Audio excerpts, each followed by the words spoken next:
Swayam Prabha. Digital India. Educated India.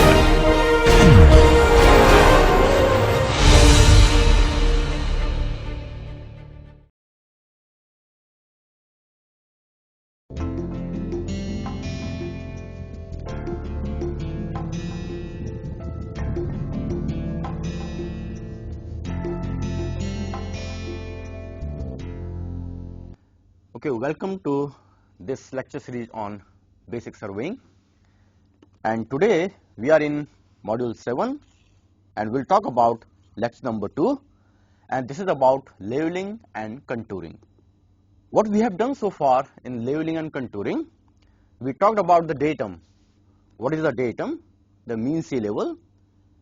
We also gave the definition of the benchmark. What are the uses of the benchmarks? Then we are talking about the principle of leveling, some basics of the instruments. What are the basic philosophy behind the instruments which we use in the leveling?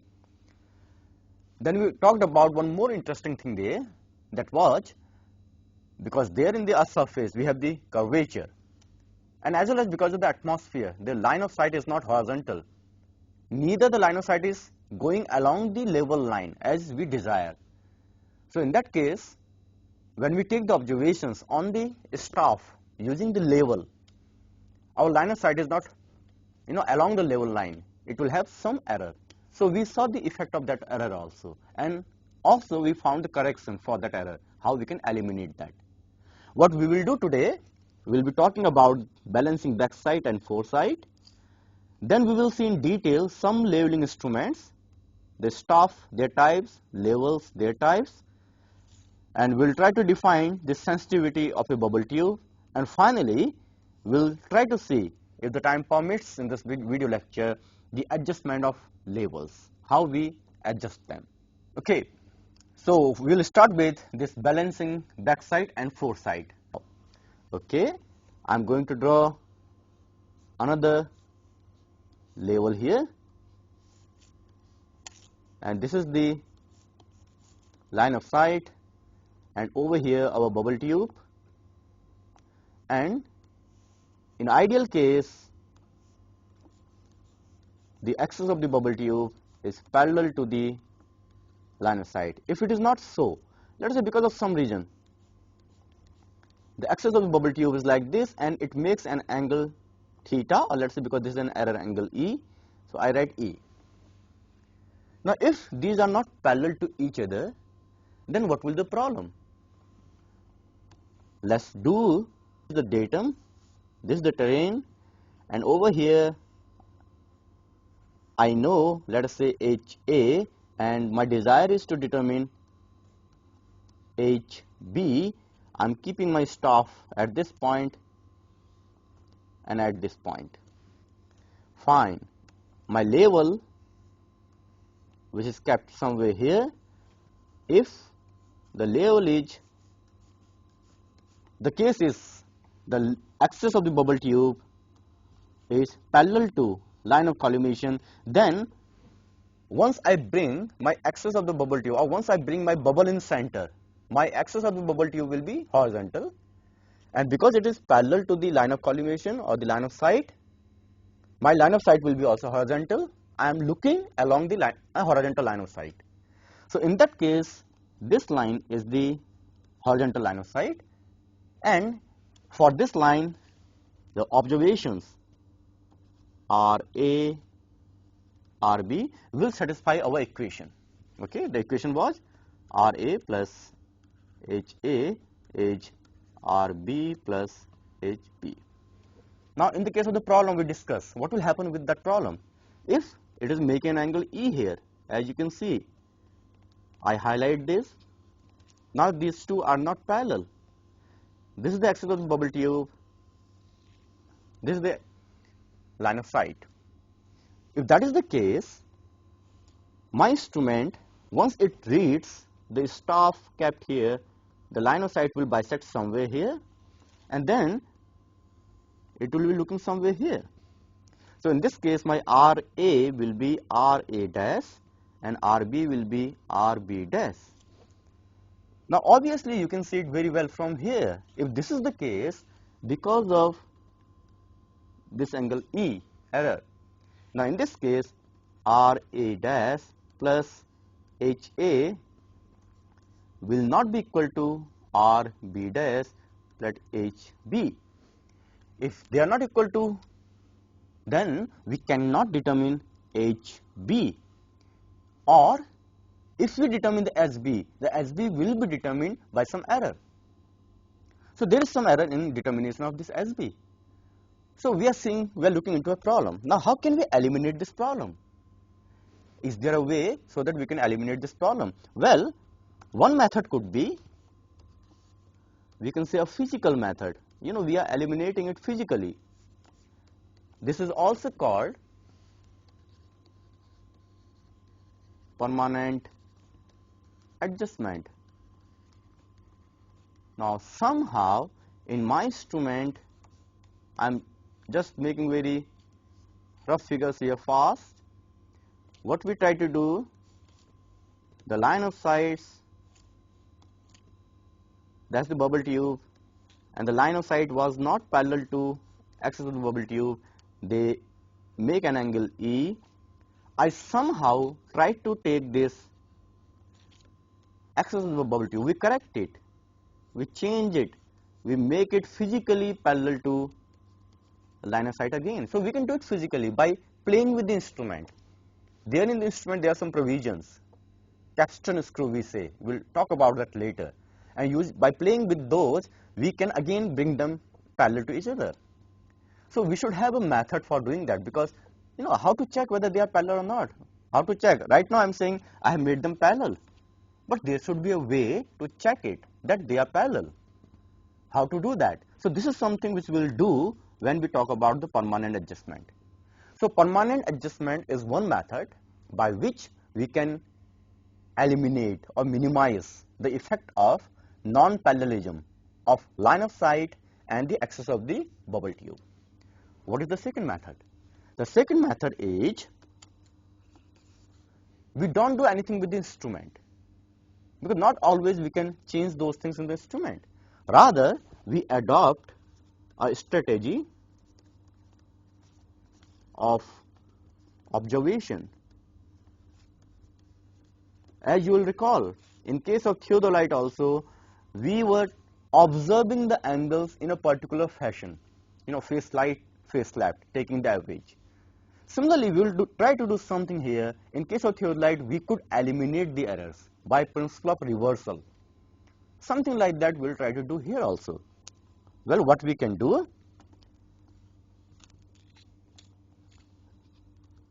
This, what we do, we say as balancing backside and foresight. Now let me also explain this backside and foresight, what these are. Now here is again we have a ground, that's our datum, and somewhere here we have kept our staff and the another staff, and that's point A, point B. I know the RL of A, so HA. I want to determine RL of B, HB. Now we have seen the problem of non-parallelism. This is the ideal case, the blue line is in the ideal case, while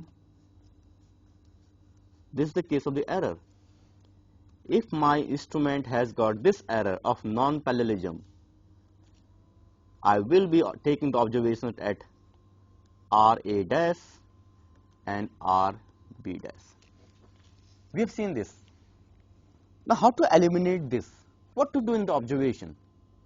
If you observe over here very carefully, if you observe within this very carefully, this error, because right now my equation RA dash plus HA is not equal to RB dash plus HB.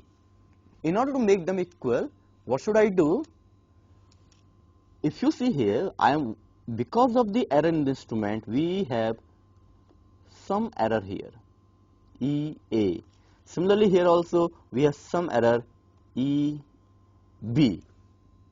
Isn't it? Somehow we have to make these two errors same. How to do that? We will bring this instrument somewhere in the middle. So if I keep the instrument, or instrument means the level, somewhere in the middle of these two staff. Okay, so these two distances are same. If that is the case, the EB here and EA here. So in that case, EA will be equal to EB, and in that case, this will be satisfied, obviously. And if this can be satisfied, I can now determine HB. So even if the instrument has got error, I can still determine HB. So what we are doing in this case, we are trying to make my side to the known point. Let me also define this. The back side is a side to, I can say, benchmark. Benchmark means something for which we know the elevation. It could be a known point. And foresight is side to unknown. We do not know the elevation. So in this case, if I know HA, so this is my back side, and we want to determine HB, this is my foresight. So what we saw here, we can eliminate the effect of non-parallelism error by keeping my level somewhere in between, so that these two distances are equal. So the effect of this error will be gone. And this is what we say balancing backside and foresight. It's a very important thing. However possible, we do not know about our instrument. How much error is there in the instrument? E, we do not know about it. We are not going to check it at every point. Of course, frequently we should do that checking up. And if possible, we should also permanently adjust the instrument. But you do not know at what point the error has occurred in the instrument. So it is advisable that always, whenever we are doing this surveying, we should try to maintain this balance of backside and foresight. This is important. This is important for one more reason. The reason is, we have seen the effect of curvature and refraction.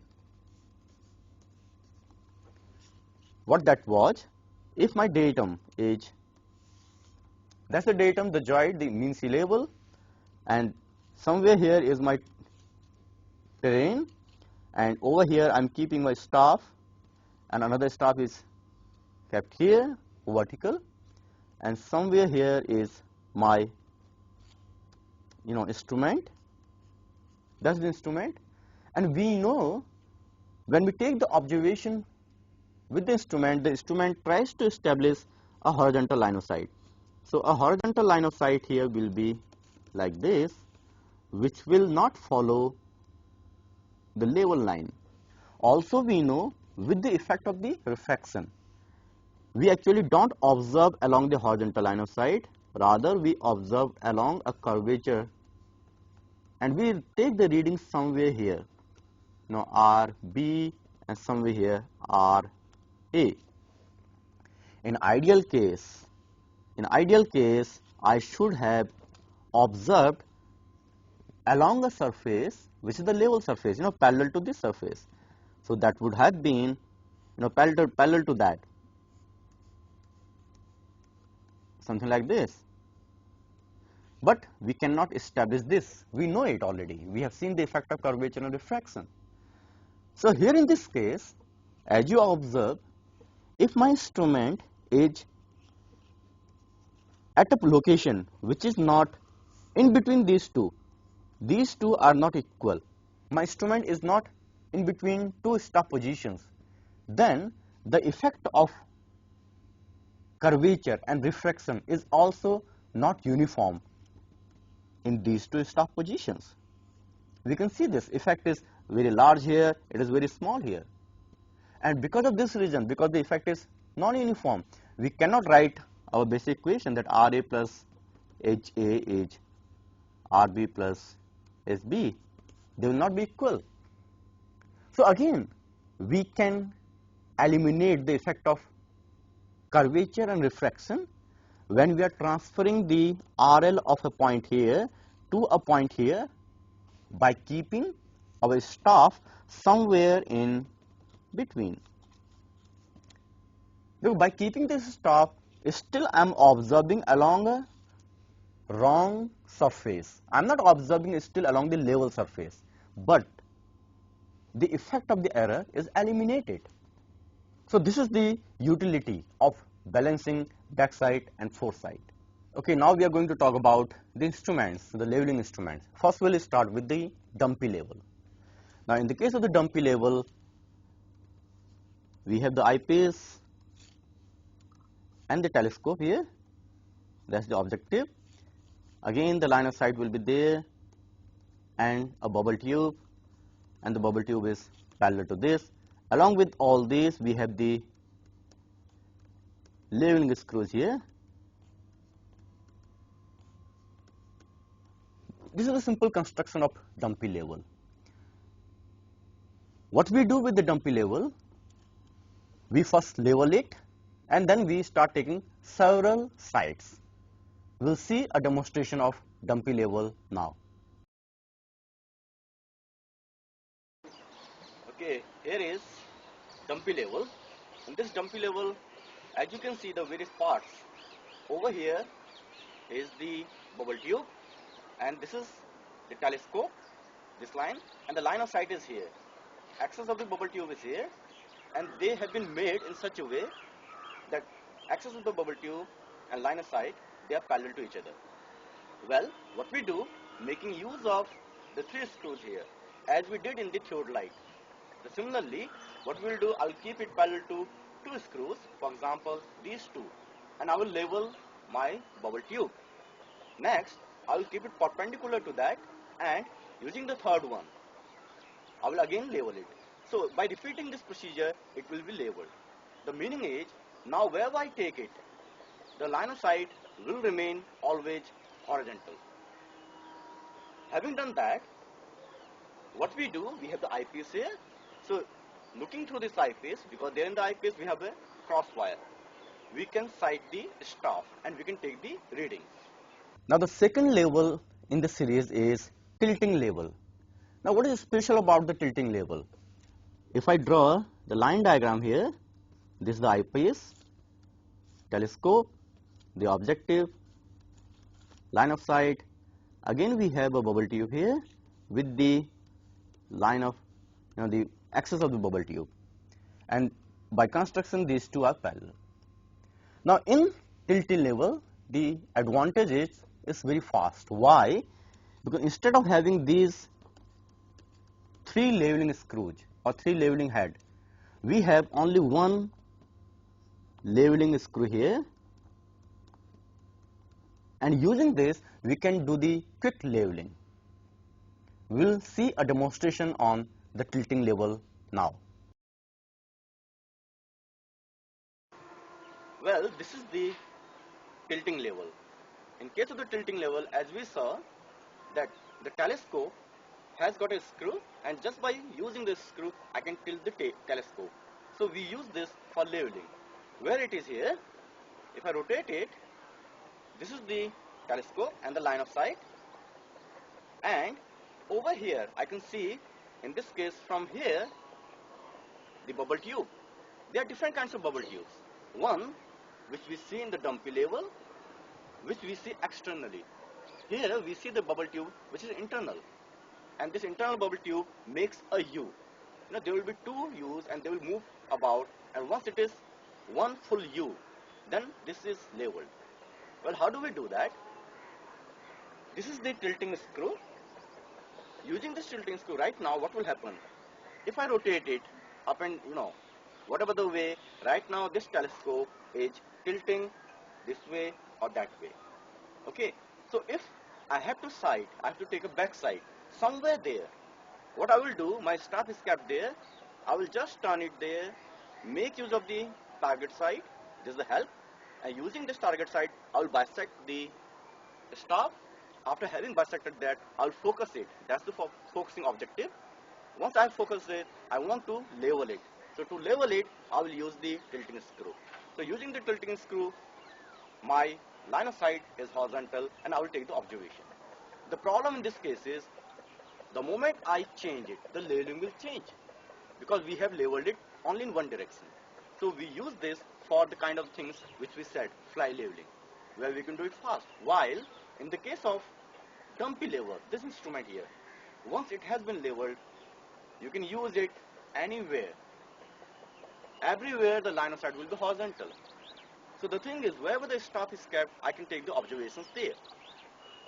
As we have seen the tilting level and dumpy level, let us see that how we work with them, or rather the utilities where we use them. In case of the dumpy level, you saw it, once we have leveled it using these 3 leveling screws, we can rotate the telescope in the entire horizontal plane and the line of sight will be always horizontal, wherever you rotate it. So in view of this, what we can do, if I draw now everything in plan, okay, we are looking from top. Well, we have a point which is our benchmark, and this is where my dumpy level is. What I do, I take, or rather there are many more points for which I need to determine the RL. I know the RL of benchmark. So the procedure is, once I have leveled my dumpy level, now after taking this back side, I can take several of these sides to each of these points. So what I am doing, I did leveling only once, and after doing that, I am just rotating in the horizontal plane and taking observations by keeping the staff at all these points so that I know the RLs of these points. Okay. In case of tilting level, how the tilting level is different? In case of the tilting level, well, the problem is I have a benchmark somewhere here and I want to determine the RLs of some points which are along a road. Okay, it's a linear thing along a road. So what I do, I keep my instrument somewhere in between like this. These 3 lines, they indicate the tripod, and then first of all I bisect my staff which is kept at benchmark, and then quickly I level it, because we have seen the procedure how we level the tilting level. It's very quick procedure. So while I am taking the back side on this staff, I level it, then I rotate it in the horizontal plane, and again I take a side which is foresight. Then I change the position of the instrument. Again I take a back side and a foresight, again a back side and a foresight, again a back side and a foresight, okay, and so on. So finally this way you can determine the RL of this point. So what we saw, in case of tilting level, we use it if at any instrument position we have to only take one back side and one foresight, because the leveling is very quick. Just 2 times leveling, and leveling is very fast. I can very quickly take the observations here and observations here. I am not wasting my time in leveling my tilting level as in the case of the dumpy level. For the 360 degree, dumpy level is leveled for entire 360 degree. Wherever you rotate it, it will remain leveled. But that is not the case with the tilting level. We level it only twice, for back side and for foresight. So tilting level is generally used for a leveling like this. What we did is, starting from a known benchmark, we determined the benchmark, a temporary benchmark here, or the RLs of several points. This kind of leveling we say fly leveling. We are just moving and doing the leveling. It's not like the leveling which we did here. With this kind of leveling which we are doing with the dumpy level is more suitable or more appropriate maybe in a building construction environment where we need to establish RLs of several points. Okay, let's now look at another level, which is auto level. Now in the usual level, what we saw, that we have a level tube and it is helping us to make the line of sight horizontal? Well, we are thinking of some innovative way of making the line of sight horizontal. What that could be? Let us say if I suspend a very heavy load at this point. It's a very heavy load, and over here at this point we have a hinge. So my level or this telescope is free to rotate. Now this load is attached to the body of the telescope. Okay. Now this load will always try, if I swing my telescope in this case, what this load will try to do, it will always try to come in the center, and this line will always try to become vertical. If it is so, and we ensure that this line is perpendicular to the line of sight, my line of sight will always be horizontal. So this is a very good concept, to make the line of sight horizontal, because this load will always align or will always be in the vertical direction, in the direction of gravity. Now this concept, how to realize that actually in a level. Now in a level in which it has been realized, we say that as auto level.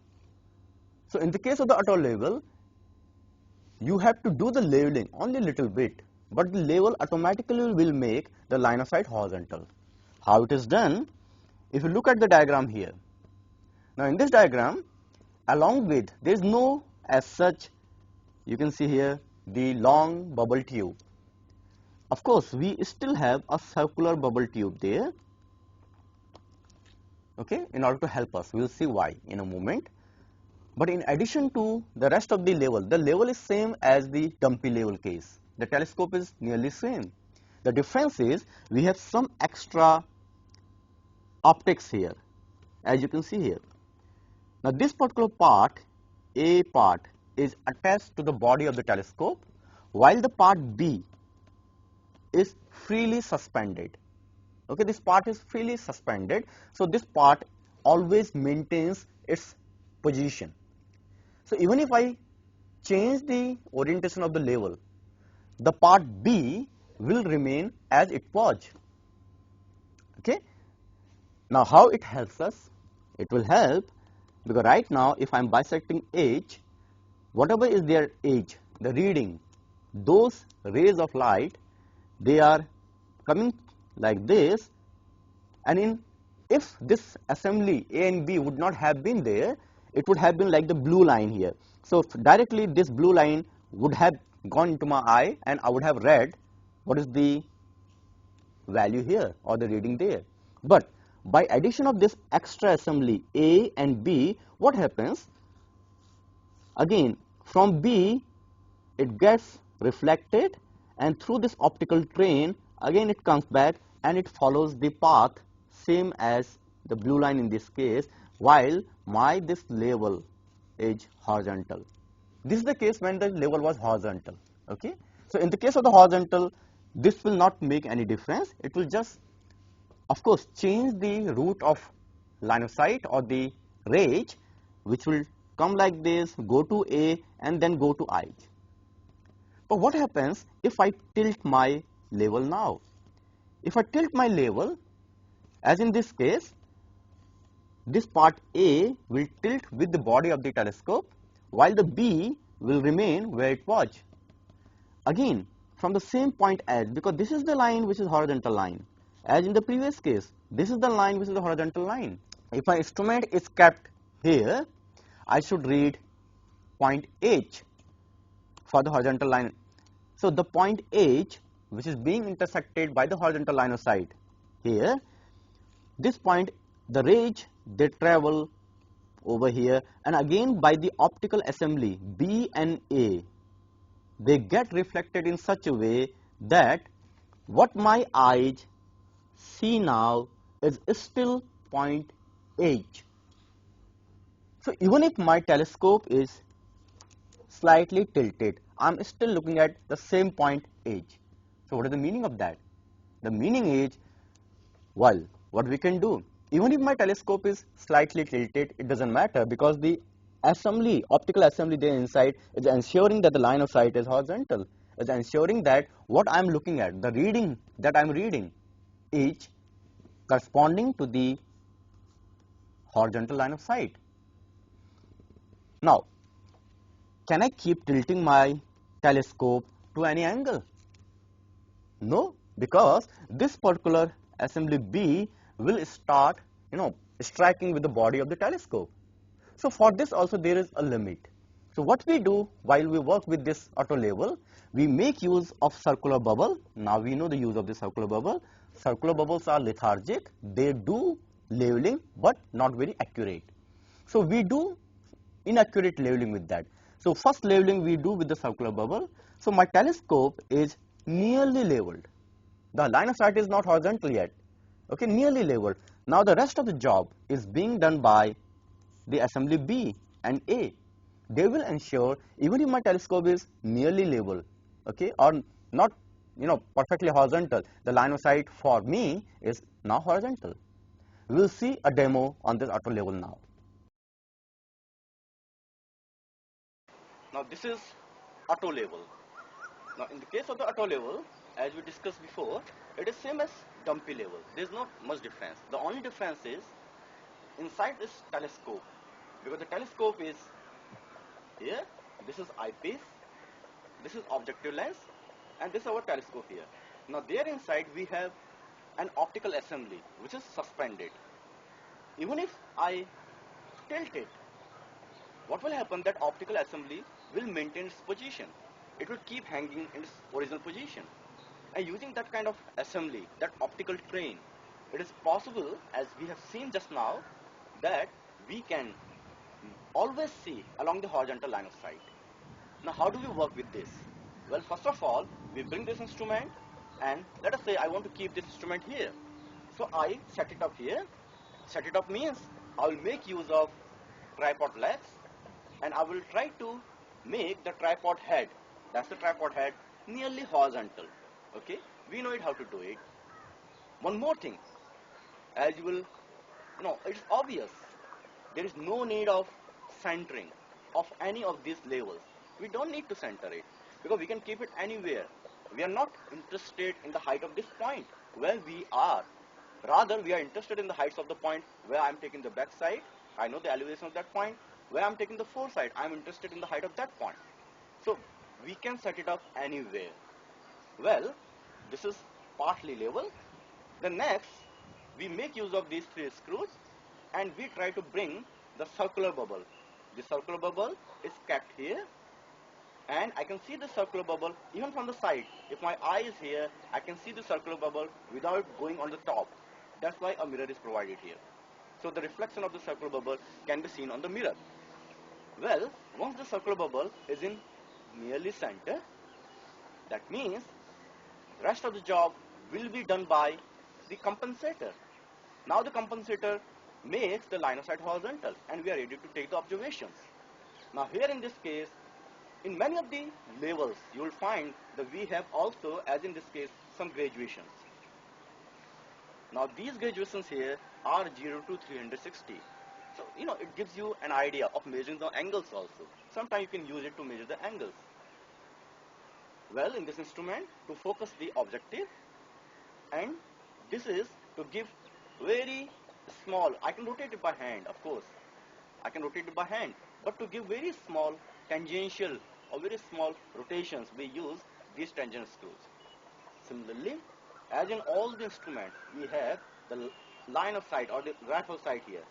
So the initial sight that we take on our staff, we make use of the rifle sight. So this is our auto level. How to check it, whether it is working or not? That compensator inside, it is really working or not? Is there any way that we can check it? Well, what I will do, let us say right now, using this, I bisect a staff. So I am bisecting a staff, I focus it, and now I can see a reading there. Okay, I'm seeing some reading there. Now what I will do, I will change using one of the foot screws a little bit here. I just rotate it a little bit. What it will do, it will rotate my telescope, whether it will bring it down or up, so it will tilt it. If the telescope is tilted and if the compensator is working, the reading there on the staff should not change. So now again I see that reading is the reading has not changed from the previous one. That means the instrument or the compensator inside or the auto level, the way it works, is working. Now this is one staff. Now staff, as we are saying, that it's a vertical scale. Using our level, we sight the staff and we read the reading. Now as you can see here, this is the big staff here, and we can fold it or unfold it, and we can unfold it, and the total length of it can be increased up to 4 meters. There are different kinds of staffs. This one we say folding, or sorry, the telescopic one, because it's a telescopic one. One staff will get into the other one. We have also the folding staff. This is made of wood. Now in this case, if you observe closely, you can see the graduations here. Now look at the graduations. You can see very well what is the least count of this. The least count in this case is half of a centimeter. Now it is important when you read it, sometimes you may see this staff inverted. Inverted because your telescope is producing an inverted image. So you have to be careful how to read this staff from top to down. If the staff is seen erected, you read it from down to top. Okay, right now also, if you are reading somewhere here, because how do you read it? You will have a crosswire, and the crosswire will be sitting somewhere here like this. So corresponding to the horizontal wire of the crosswire, you read your staff. Now this is another staff. This is made of aluminium, and again you can see the graduations here. In this case, the least count is, as you can see, 1 centimeter. One thing you will observe, along your staff, the graduations are written either in red, white combination, or as you can see down here, in black and white combination. Okay, this is in order to see this staff against any kind of background. Now how to work with this? When you are holding this staff should be vertical, obviously. In order to make it vertical, generally what we do, we hold this staff in this position. Because generally we stand vertical. So right now the staff is vertical. In order to ensure that the staff is really vertical, we can make use of a bubble tube. Now over here you can see we have a bubble tube. Now this bubble tube means it's a circular bubble. So I try to make the circular bubble in center. So once the circular bubble is in center, our staff will be vertical. So this is important, that how we hold it, and we should hold it vertically. Now here we have digital label. Now the digital label, many of the things are being done electronically now. Now how it functions? Well, here also we have a telescope, and the telescope, as you can see, is this is the objective lens, and here is the eyepiece, and the line of sight is here. That's the line of sight. Well, we have again 3 screws, and using these we can level it. It has also an auto level inside. So using this auto level, I will level it only up to a little leveling, so that the circular bubble is in center. The rest of the job is being done by the auto level. Well, once it is leveled, what we do with this, over here, if you see carefully, we have an alphanumeric keyboard. We also have an LCD panel, and whatever we are doing, we do all those commands through this keyboard here. Well, when we have to sight the staff in this case is like this. As you can see, this is a staff, and the staff is made of barcode. So the entire staff is made of the barcode. We don't have any graduations written here. Now what this instrument does, it will bisect the staff. After bisecting it, it will capture an image of the part which is bisected. So the image of the barcode is captured. Now this image is fed into the level, and we have some reference images of the barcode. Now the image which is captured is correlated with the reference images which are kept in the digital level. And by this correlation, something which you are capturing and the entire image is there. We slide it like this and we find the best correlation. So what we are trying to do, we are trying to ensure where my line of sight is actually bisecting it. So using this barcode, using this correlation of the images, it is possible that we can know or we can compute what is the value of reading here. So the human being or the observer here doesn't do any observation. What he does, he only bisects it, and he presses a button here and the observations are automatically captured. Well, in addition to the elevation of the point or the reading over here, the distance from distal level to the staff can also be measured by the same philosophy. Now in this instrument, the advantage is that all these observations which you are taking, you're not recording them manually. The instrument is recording them. As well as you need not to write them in a field book. Rather, these observations are being recorded inside the memory of this. So you take the instrument back to the laboratory, you plug it with the computer, and you can take all these observations, download all the observations. So the errors which may occur in otherwise case due to manual recording is also eliminated in this case. So this is used for very precise kind of labeling operations. Now we'll look into an aspect which we say the sensitivity of the bubble tube, because we have been using the bubble tubes in all our instruments, the theodolite, level. So what is the sensitivity of a bubble tube? We will try to define that. We know what the bubble tube is. A bubble tube is made from a very large circular tube, isn't it? We can assume it to be like that. We have a very large circular tube, and in that circular tube you fill some liquid which has low viscosity, okay, because so that it flows very easily.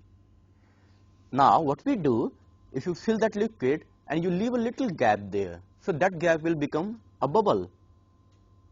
So right now, if this is the direction of gravity, the bubble will be there on the top.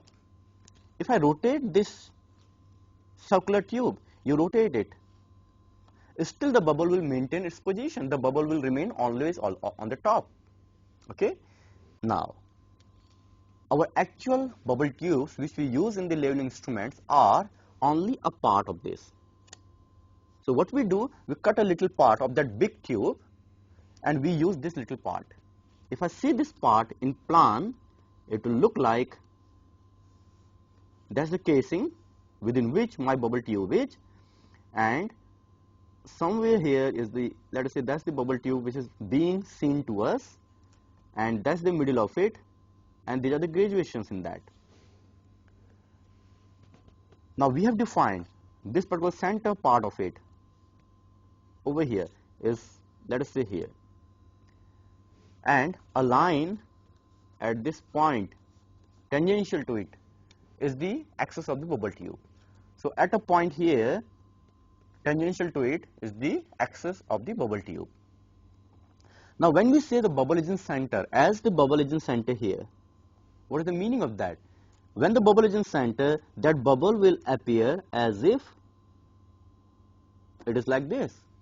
So we try to achieve this. We try to tilt our bubble so that it comes to the center.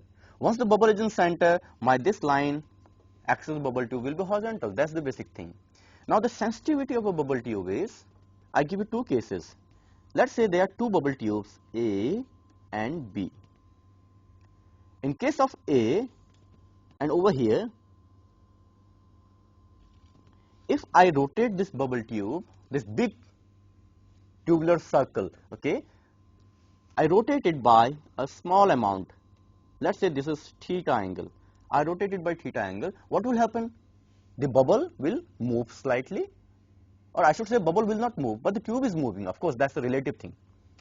So, but it will appear as if bubble has moved slightly. So, if I make some graduations here, in our bubble tubes, generally the graduations are of 2 mm.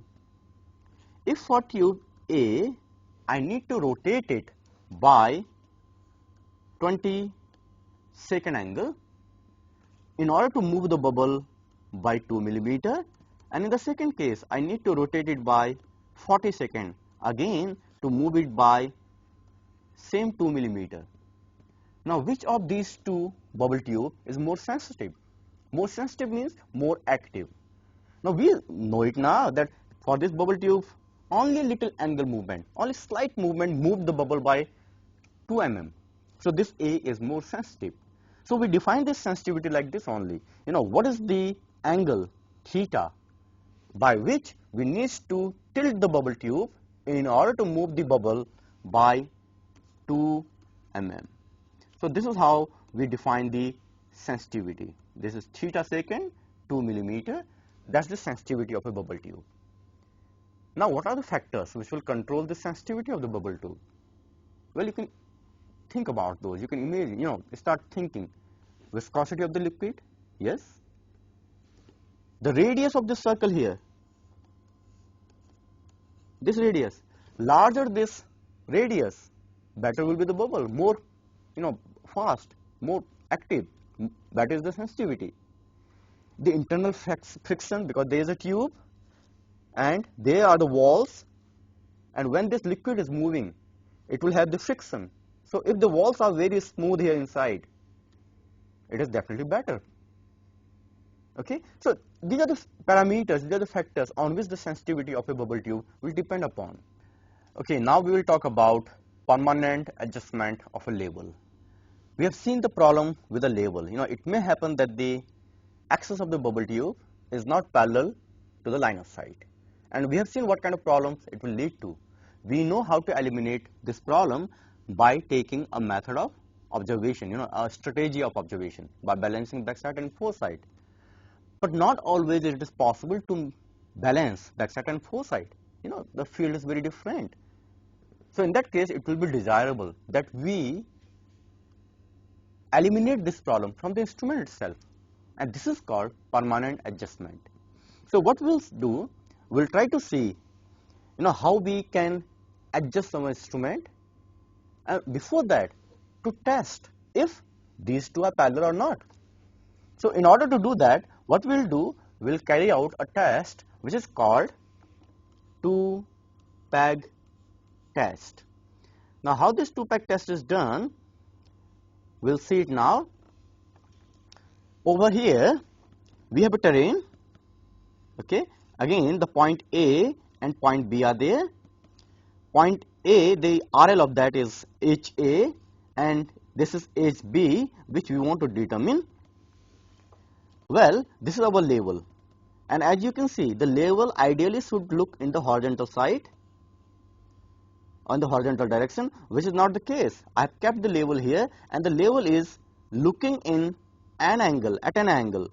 The angle value is E, which is the error. So this E is nothing but the line of sight and the axis of the bubble tube, they are at error, they are not parallel, rather they make some angle here. Okay, that's the E, and we want to check it whether this is so in our instrument or not. So in this, what we have done, we have kept our label somewhere in between. I will say, let's say exactly in between point A and point B. If it is exactly in between point A and point B, the amount of the error, where is the error? The amount of the error over here, over here, these errors will be same. And if the error is same, what I can do, I can still write as RA plus HA is equal to RB plus HB, because whatever I am reading, RB or RA, though they have got error, but the amount of the error is same. If the amount of the error is same, I can still determine the difference in elevation between these 2 points as RB minus RA. So this we can write very easily from here.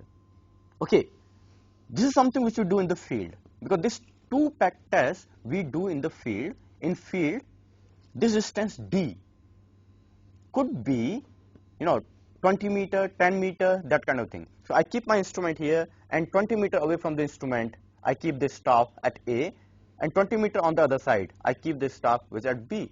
So this is what we are doing here. Well, having done this, I have determined the difference in elevation between A and B, which I am writing here is delta HAB. What is the next step? In the next step, okay, we take our instrument, instrument means the level, again a distance d away from B. Okay, so this is a distance d and in the same direction, the direction A, B, and this is the point C. They all are in one line. Now from here I take the observation, and if I take the observation, I cite, again I will have the error E. In ideal case, I should have looked in the direction of horizontal here, the horizontal direction. In ideal case, this is the direction, but because of the error, I am looking in this direction, and I am bisecting, and I am observing the values RB dash and RA dash. This is what I am observing. Well, having done this, if at this stage I find RB dash minus RA dash, as we did before, we found that the difference in elevation was RB minus RA. Here also, if I do the same thing, RB dash minus RA, I will find that this is not equal to delta HAB, which is obvious from the geometry here. We have seen this before. So if this is not equal to, this is a test. A test means I have determined now that because this is not equal to delta HAB, I have determined that my instrument has some error of non-parallelism, E. So this is the test to know it, whether the error is there or not. If there is no error, in that case, still this should have been satisfied. RB dash minus RA should have been the same value as we got over here. Well, if your instrument has got the error, so what we would like to do, we would like to eliminate it. And elimination of this error means, what I am trying to do, the meaning of error is, my line of sight is not parallel to the axis of the bubble tube, and this is the angle E which we are talking about. So what we will try to do in the adjustment, we will try to bring this bubble tube in such a way, we will rotate the bubble tube in such a way that this line, axis of the bubble tube, it becomes parallel to the line of sight again by the rotation. We will do that. Now how to do it? What is the procedure? Well, the procedure for that is, if we look carefully here, had there been no error corresponding to this RB dash,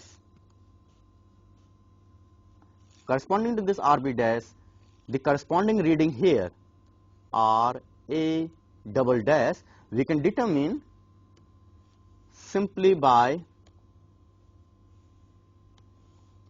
the reading at A corresponding to RB dash, which we are writing RA double dash as this. What is the meaning of that? The meaning is, had there been no error, and if my instrument is bisecting staff at B at RB dash, where it should have bisected staff at A? It should have bisected staff at A at point RA dash, because the line of sight should have been horizontal. And if it is so, I can find the value of RA dash. I can find this value. So what is this value? This is the value, a reading on this staff. I should have read at this point. Okay? If I should have read at this point, I know now, because this can be computed, I know delta HAB, I know RAB dash, I know both of them, so I can compute this value. If I can compute this, I can also compute RA dash minus RA double dash. What is RA dash minus RA double dash? It is this distance. I can compute it. If I can compute this, I know what is the distance D, or rather 2D. I can compute the angle E here.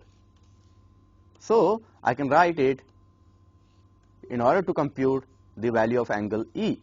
So angle E is known now, or the amount of error in my instrument is known now. What I can do, I can make use of this value of E also to apply corrections. Or otherwise, if I am going for permanent adjustment, what I would like to do, I would like to further know the reading at A corresponding to this entire distance of 3D. What is the meaning of that? The meaning is, because right now my instrument is here, okay, and my instrument is looking in this direction. Had my instrument looked in horizontal direction, where should have I bisected? I should have bisected at this point. If I write this point as, this is R A triple dash, I write this point as this. So what should be the value, what should be the observation at R A triple dash? This we can easily find because we know now the value of E. So R A dash minus R A triple dash divided by 3D. So basically we are working in this last triangle now. We are working in the triangle which I am highlighting by yellow. We highlight this triangle here. Now we are working in this triangle and we are trying to determine the value of R A triple dash. We know R A dash. So this R A dash minus R A triple dash, this length can be determined because we know the value of angle E. We also know the distance 3D. So it can be computed. So R A triple dash is known now. Now what is the meaning of this? The meaning is, if my instrument is looking in horizontal direction, okay, now I am drawing it here again by a red color. If my instrument is looking in horizontal direction, corresponding to a reading here, it should read R A triple dash. Okay, that I know now. That I am looking, if my instrument should look in the horizontal direction, it should bisect R A triple dash. But now at the moment I am bisecting R A dash. So what should I do? I should change the tilt my level, tilt my telescope in such a way that it starts bisecting R A triple dash. How we will do it? We will do it using the leveling screws. You just use the leveling screws and tilt your level in such a way while you are looking through the eyepiece that it is bisecting now R A triple dash on that star. If you do it, what will happen to the bubble tube?